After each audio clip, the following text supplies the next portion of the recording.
반응은 어? 근데 이거 왜 또 하지 말았어. 이니얼 있을 거야? 당연하지. 너 뭐 잘못 먹었냐? Yang semangat dong, yang semangat dong. Aku adalah figur nomor 7 di film S-Line ini, yang cuma lewat di belakang tokoh utama di menit ke-14. Detik ke-32, kalian gak sadar kan? Nah, dari posisiku yang strategis itu, aku melihat semua kejadiannya. Biar aku ceritain semua drama dan keributan mereka dari sudut pandang orang gabut yang kebetulan ada di sana. Dengan saya Mbak Nia SPD SGJ SODGJ yang berpengalaman menjadi pengangguran profesional yang sukses nggak ngapa-ngapain. Memperlihatkan seorang gadis baru bangun dari tidur bernama Hyun sedang berdiri di jendela apartemennya yang sebagian ditutupi kardus bekas mie. Hyun melihat keluar. Anehnya, garis-garis merah muncul di atas kepala orang lain yang dilihatnya. Bahkan, Hyun juga bisa melihat berapa banyak benang pada orang di televisi.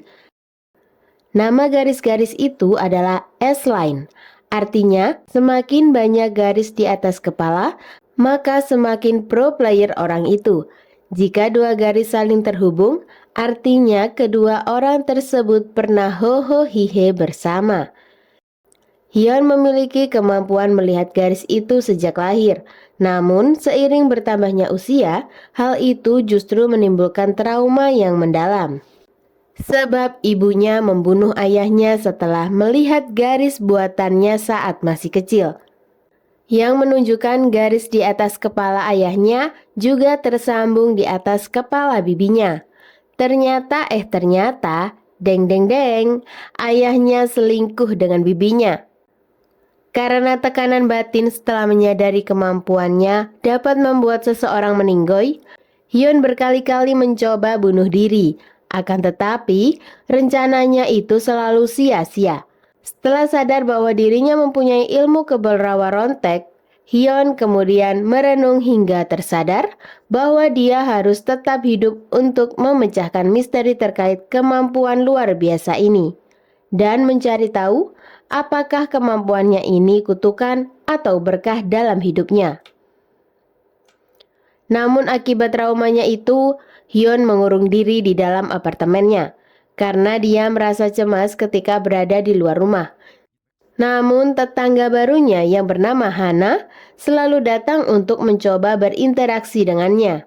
Hana bahkan sering mengantarkan makanan dan buah-buahan untuk Hyun. Namun Hyun tetap tidak mau keluar dari apartemennya. Di sisi lain, mobil yang dilihat Hyun di awal film tadi ternyata milik seorang detektif kepolisian bernama Hanji. Walaupun kelihatannya seperti mas-mas polisi biasa, sebenarnya Hanji adalah pro player yang hobinya hohohihe. Bahkan dia juga menjalin hubungan gelap dengan rekan kerjanya di kantor.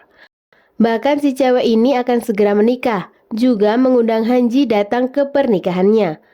Sementara itu, di atap sebuah gedung sekolah, terlihat seorang siswa bernama San-a dibully oleh segerombol siswa cabe-cabean lain yang diketuai oleh Yeon. Murid yang bernama San-a ini disiksa karena tidak mau memberikan uang jajannya. Di tempat lain, Hanji sedang melakukan penyelidikan di TKP pembunuhan di kompleks apartemen Sinwodong, yaitu kompleks tempat Hanji maupun Hyun tinggal. Korbannya adalah seorang wanita yang meninggoy akibat dicekik, tetapi apartemennya terlihat bersih dan rapi tanpa jejak sedikit pun yang tertinggal. Salah satu rekan Hanji memberitahu bahwa ada saksi yang melihat seorang pria memakai helm. Diduga kurir makanan datang ke apartemen wanita tersebut. Namun setelah diselidiki, pada hari itu si korban tidak memesan makanan. Ternyata kasus serupa sudah terjadi sebanyak 3 kali di area kompleks apartemen Sinwodong. Saat Hyun menonton berita tentang kasus tersebut, dia melihat pria misterius memakai helm dealer Honda full face yang hanya memiliki satu garis merah tampak sedang menguping reporter berita. Tak berselang lama, pria berhelm itu muncul di depan rumah Hana. Hyun yang yakin pria itu mirip dengan pria di berita, lantas berusaha menghubungi pihak kepolisian. Akan tetapi, saat melihat Hana bersamaan dengan pria itu, Hyun pun tidak melanjutkan laporannya, kemudian menutup teleponnya. Keesokan harinya, Sana tidak berangkat sekolah karena lagi bokek dan takut dihajar oleh Yeon dan kawan-kawannya. Lalu dia meminta uang kepada pamannya, yang tak lain adalah Hanji. Hanji memberi uang Sana dan merasa curiga dengan kelakuan Sana kali ini. Hanji menyadari kalau wajah keponakannya itu babak belur. Hanji mendesak Sana untuk berkata jujur kemana saja uang jajannya selama ini. Namun Sana enggah menjawab dan buru-buru masuk kamar sambil membanting pintu. Hanji yang merasa gagal menjaga sang keponakan menenangkan diri dengan nyebat rokok eceran di balkon. Tak lama kemudian, dia mendapat telepon dari bawahannya bahwa penghuni gedung B di apartemen Wansong melapor ke polisi soal pria berhelm. Sontak, Hanji terkejut sebab apartemen si pelapor itu berada tepat di seberang apartemennya. Tanpa banyak cincong, Hanji langsung mendatangi apartemen Hyun. Hanji mengetok pintu namun Hyun enggan untuk membukanya. Saat tak kunjung mendapat jawaban, tiba-tiba seorang mas-mas ganteng yang turun dari lantai atas mengatakan bahwa tindakan Hanji percuma sebab Hyun tidak akan keluar apapun alasannya. Namun Hanji tetap mencoba membujuk dengan mengatakan bahwa laporan Hyun penting untuk membongkar kasus pembunuhan yang meresahkan masyarakat. Alhamdulillah, Hyun mau membuka pintunya sedikit, lalu mereka mengobrol di situ. Besoknya Hanji mendiskusikan soal kasus pembunuhan berantai itu bersama rekannya. Rekannya memberitahu bahwa tim berhasil mendapatkan identitas mantan pacar si wanita korban pembunuhan. Diketahui pria itu bernama Jongmin, seorang guru di SMA Negeri 1 dan tinggal di apartemen Wansong Gedung B.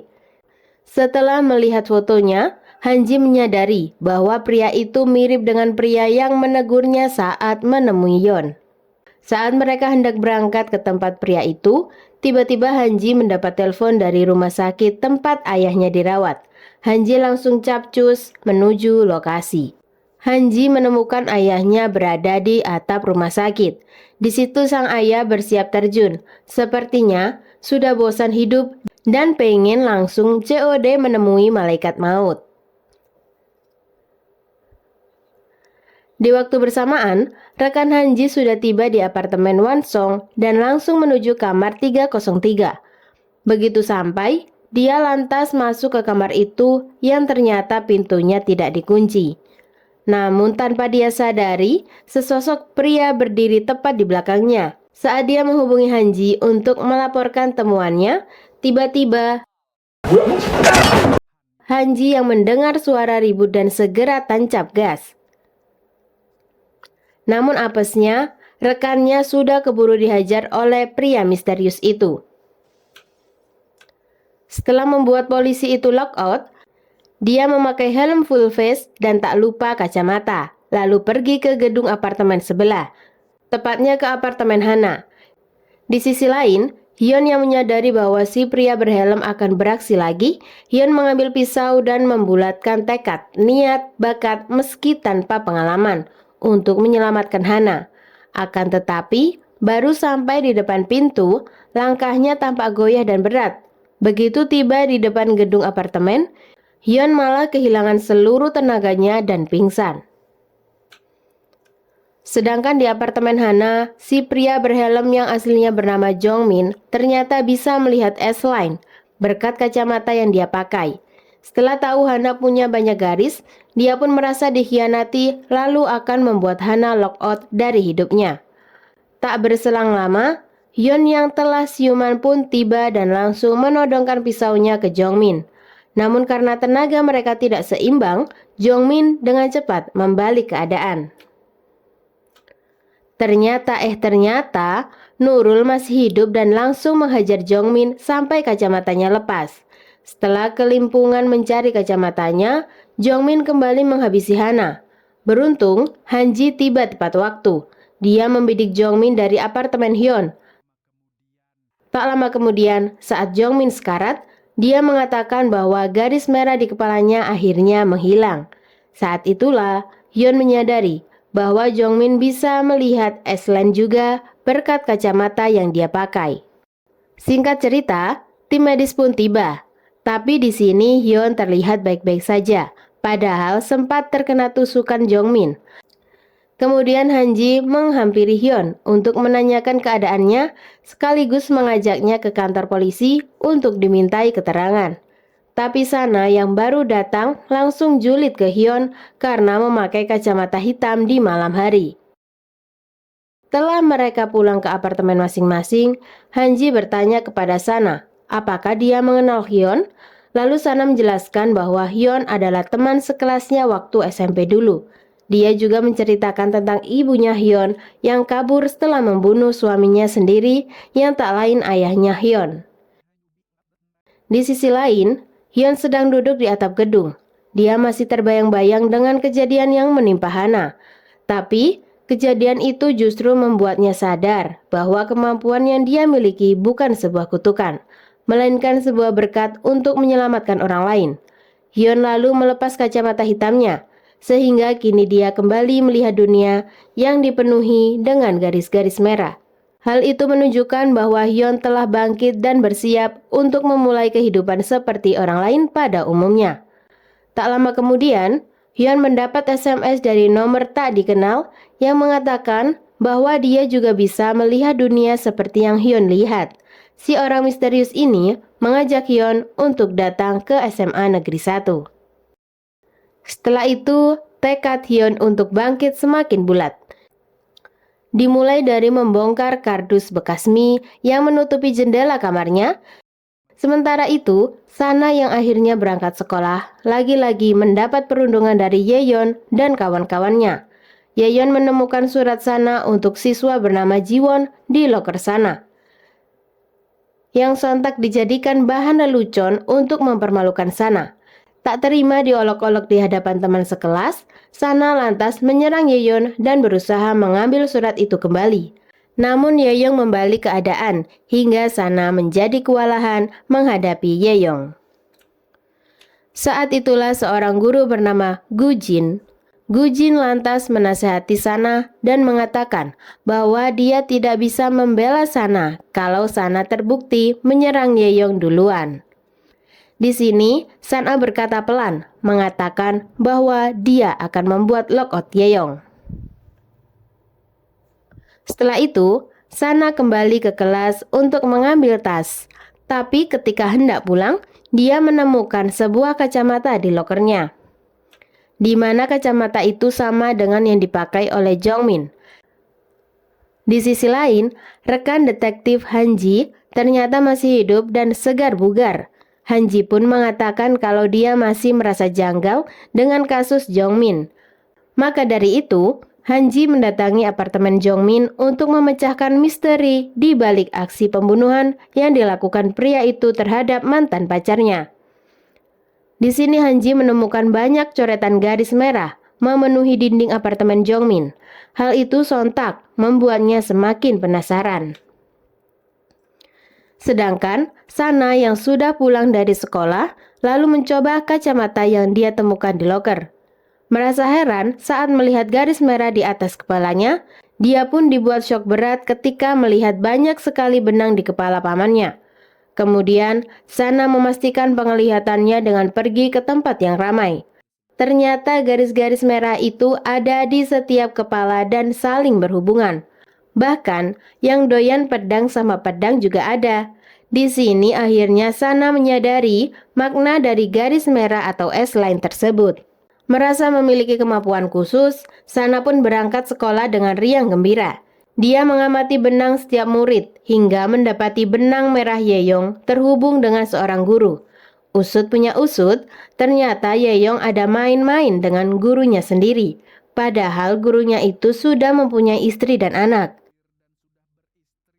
Di hari itu juga, kelas Sana kedatangan murid baru yang tak lain ialah Hyun. Namun saat Gujin meminta Hyun untuk memperkenalkan diri, Hyun hanya diam saja. Di tempat lain, Hanji yang masih berusaha memecahkan misteri Jongmin, Hanji kini pergi ke SMA Negeri 1 untuk mencari informasi. Di sini dia bertemu dengan Gujin yang langsung menyadari kalau Hanji adalah paman Sana. Setelah basa-basi nggak guna, Hanji bertanya, apakah Jongmin selama ini memakai kacamata? Dan Gujin mengaku tidak pernah melihat Jongmin memakai kacamata. Setelah dari SMA, Hanji pergi ke bar tempat Jongmin biasa nongkrong. Di sini si bartender mengaku sering melihat Jongmin berhitung dan berakhir berkelahi dengan pelanggan lain. Lalu saat melihat foto Jongmin, bartender bilang kalau setiap datang ke bar, Jongmin selalu memakai kacamata. Mendengar itu, Hanji yakin telah berhasil mendapatkan sebuah petunjuk untuk memecahkan misinya kali ini. Di atap sekolah, lagi-lagi Sana dibully oleh Yeyong. Namun di sini Sana berani melawan, meskipun akhirnya menerima tendangan mau dari Yeyong. Tak berselang lama, Hyun datang dan menyuruh Yeyong berhenti menyiksa Sana. Tak terima disuruh-suruh, Yeyong pun beralih menyerang Hyun. Tapi kemudian, Hyun mengancam akan menjatuhkan tubuh mereka berdua dari atap gedung jika Yeyong tidak berhenti mengganggu Sana. Karena ketakutan, Yeyong beserta antek-anteknya langsung pergi dari sana. Malamnya, Sana membuntuti Yeyong yang ternyata berkencan dengan Pak Guru di sebuah motel melati. Dia juga memotret mereka dan akan menjadikannya sebagai jebakan untuk balas dendam. Setelah itu Sana mengirim foto tersebut ke Yeyong, yang seketika membuat Yeyong kesal. Tapi ternyata Yeyong tidak mudah dibodohi. Karena dia masih di bawah umur, maka hanya gurunya yang akan dihukum. Dari situ, Sana mendapatkan ide cemerlang baru. Lalu besoknya foto itu dia kirimkan ke Pak Guru yang seketika ketar-ketir, takut rahasianya akan diketahui istri dan semua orang. Bukan itu saja, Sana juga memeras Pak Guru sebanyak 20 juta won atau sekitar 230 juta rupiah dan mengancam akan menyebarluaskan foto tersebut. Nantinya uang itu akan Sana gunakan untuk menyewa rumah baru.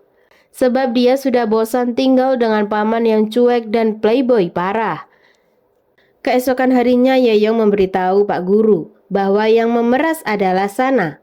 Lalu Yeyong bertanya-tanya, bagaimana Sana bisa mengetahui hubungan gelapnya dengan Pak Guru? Dia juga dibuat heran sekaligus kesal saat melihat murid lain, bahkan CS-nya sendiri mulai dekat dengan Sana. Akibatnya, sekarang Sana punya banyak teman, termasuk Jiwon yang akhirnya menerima cintanya. Hyun baru menyadari kalau Sana memakai kacamata yang mirip seperti milik almarhum Jongmin. Karena didesak, akhirnya Sana mengaku kalau dia bisa melihat S-line saat memakai kacamata itu. Maka Hyun juga berkata jujur kalau dia memiliki kemampuan melihat S-line. Hyun pun mengingatkan bahwa benda itu berbahaya dan bisa menghilangkan nyawa seseorang jika disalahgunakan untuk hal yang bersifat sembarangan. Tapi Sana tidak peduli karena dia sudah terlena dan menganggap hidupnya berubah jadi lebih baik berkat kacamata itu. Kemudian saat pulang sekolah, Sana menanyakan bagaimana cara menghilangkan garis merah di kepala. Hyun teringat garis merah milik ayahnya hilang setelah meninggal dunia. Malamnya, Sana yang sedang berkencan dengan Jiwon mendapat pesan dari Pak Guru. Dia mengatakan bahwa uang yang diminta Sana telah siap dan menyuruhnya datang ke atap sekolah malam ini juga. Namun tanpa Sana sadari, Yeyong diam-diam membuntutinya sampai ke mall. Ketika Sana lengah, Yeyong kemudian mengambil kacamata Sana yang ditinggal. Kenapa Yeyong mengetahui rahasia kacamata Sana? Ternyata saat di toilet tadi, Yeyong mendengar percakapan Sana dengan Hyun. Alhasil, sekarang dia tahu kekuatan kacamata tersebut. Namun saat Yeyong sedang menikmati menggunakan kacamata itu, Bagaimana nasib Yeyong? Mungkin akan terjawab di episode berikutnya. Sementara itu, Sana yang menyadari kacamatanya hilang, kini mulai kebingungan mencari. Namun dia tak menemukannya dimanapun. Dia bahkan menuduh Hyun yang mencurinya, karena hanya Hyun yang tahu kekuatan kacamata itu. Tapi karena waktunya mepet, Sana bilang akan ke sekolah dulu, baru nanti mereka bicara lagi. Sontak, Hyun bingung sekaligus khawatir. Untuk apa Sana pergi sendirian ke sekolah tengah malam begini? Apa gak takut dia ketemu cowok Mukondo yang bilang ke semua cewek, aku gak pernah secinta ini sama cewek lain? Tanpa membuang-buang waktu, Sana langsung menuju ke lantai paling atas sekolah dan Pak Guru sudah menunggunya dari habis isya. Akan tetapi Pak Guru bilang gajinya sebagai guru sangat kecil sehingga dia belum bisa mendapatkan uang yang diminta Sana. Pak Guru juga memohon-mohon untuk diberi keringanan karena dia punya anak dan istri juga sebentar lagi akan melahirkan. Lantas, Sana mengutarakan keresahannya tentang para guru yang hanya diam saja ketika dirinya dibuli oleh Yeyong dan kawan-kawannya. Maka, Pak Guru memberikan penawaran akan membantu Sana terbebas dari perundungan dari Yeyong CS. Akan tetapi, tiba-tiba Pak Guru mendapat pesan dari istrinya yang ternyata sudah mendapatkan foto bukti hubungan gelapnya dengan Yeyong. Hal itu membuat Pak Guru naik pitam, tapi Sana mengaku tak tahu apa-apa. Di waktu bersamaan, Hyun akhirnya tiba di sekolah. Namun sayangnya dia terlambat. Tepat di depan matanya, Sana terjatuh dari atap gedung dan lockout saat itu juga. Itulah S-Line episode 1 dan 2. Tunggu episode 3 dan 4 di channel yang sama.